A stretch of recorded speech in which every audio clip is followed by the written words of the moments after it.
नमस्कार, मैं हूं अशोक व्यास और आपके साथ मैं याद करता हूं वो आशीर्वाद जिसमें हम अपने संतों से, अपने बुजुर्गों से प्रणाम करने के बाद पारंपरिक ढंग से ये सुनते रहे, विजयी भवः।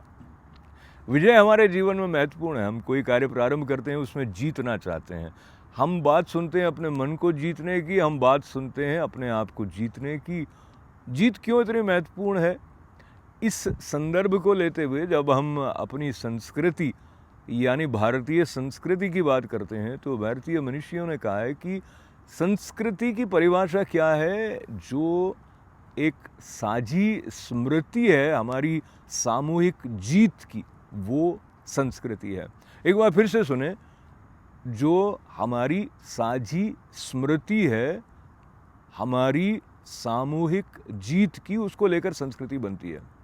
और स्वाधीन भारत में यदि हमने अपनी विजय के संदर्भ को वहाँ से जोड़कर देखा जहाँ हम स्वाधीन न रहे थे, राजनीतिक रूप से पराधीन रहे थे, तो वो हमारी संस्कृति का परिचय नहीं है।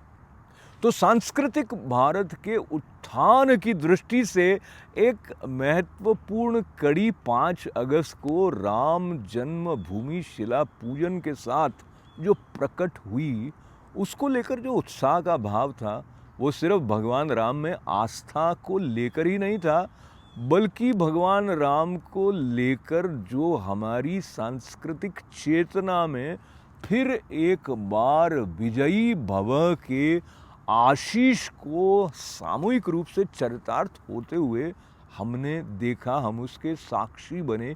इसीलिए वो ऐतिहासिक क्षण था। आवश्यकता होती है हमें अपने भीतर के उत्साह को जागृत रखने के लिए न केवल इस बात की कि हमारी चेतना में हमारी सामूहिक जीत के संस्कार हों, बल्कि ये भी हो कि हम उत्साह के साथ कदम बढ़ाएं, संकोच न करें। स्वामी विवेकानंद का ये कहना था कि संकोच ही मृत्यु है। जहाँ जहाँ हमने संकोच किया अपने आत्मवैभव को प्रकट करने का, वहाँ वहाँ हम प्रमाद की तरफ बढ़ गए और प्रमाद ने हमको मृत्यु के मुख में डाल दिया। जीतना जीना है, जीवन जीतने का नाम है। ऐसा कहते हुए मैं आपके साथ इस छोटे से YouTube वीडियो में ये बात याद करना चाहता हूँ कि अपने आप के साथ जो संवाद हम करते हैं, उसमें किस तरह का भाव, किस तरह के संस्कार हम अपने को दे रहे हैं, वो हमारे जीवन में दिखाई देते हैं। यदि आप अपने आप को कहेंगे कि तू नालायक है तो आप अच्छा काम नहीं कर पाएंगे। यदि आप ये उधेड़-बुन में रहेंगे कि मैं ये कर पाऊँगा कि न कर पाऊँगा, तो आप उस कार्य को करने के लिए अपने पूरे उत्साह के साथ आगे बढ़ेंगे नहीं।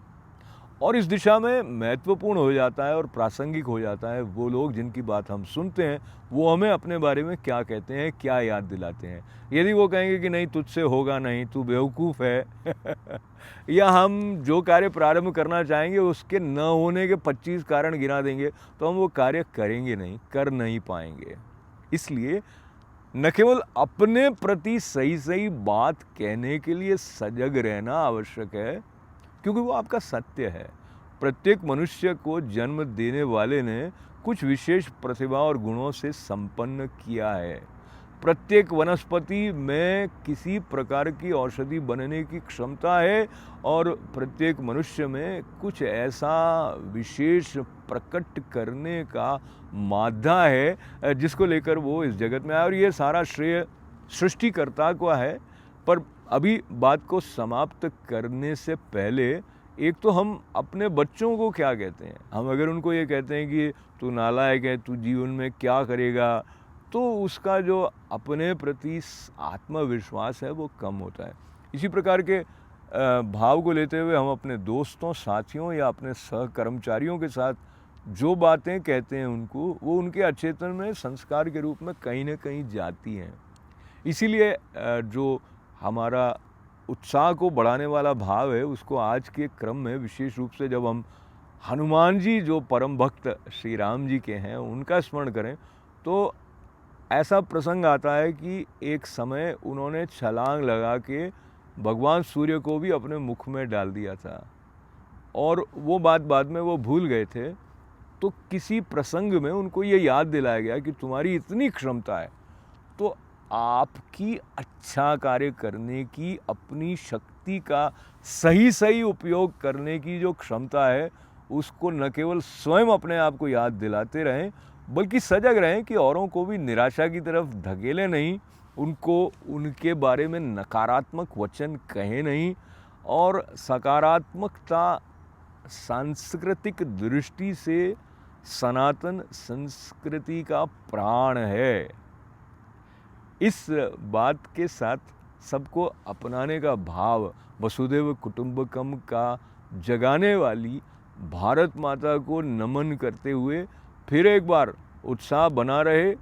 हम अपने प्रति अच्छे वचन कहें, अपने आसपास पॉजिटिव सकारात्मक चिंतन को और वचनों को स्थान दें, तो हम अपने लिए भी अपने जीवन का कल्याण करने का मार्ग प्रशस्त करेंगे, बल्कि औरों को भी उस दिशा में आगे बढ़ने की प्रेरणा देंगे।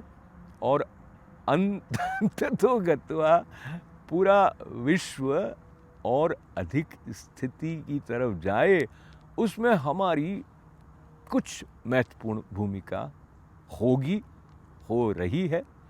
ऐसी मंगल कामना, आस्था और विश्वास के साथ इस चैनल के द्वारा हम इसी प्रकार की दीप ज्योतिर्मय चिंतन श्रृंखला को आगे ले जाएंगे, और शेयर और लाइक करने वाली जो बात है उसको भी आपके साथ याद करते हुए आपका जीवन मंगलमय हो, आप बहुत तरक्की करें, ऐसी कामना के साथ।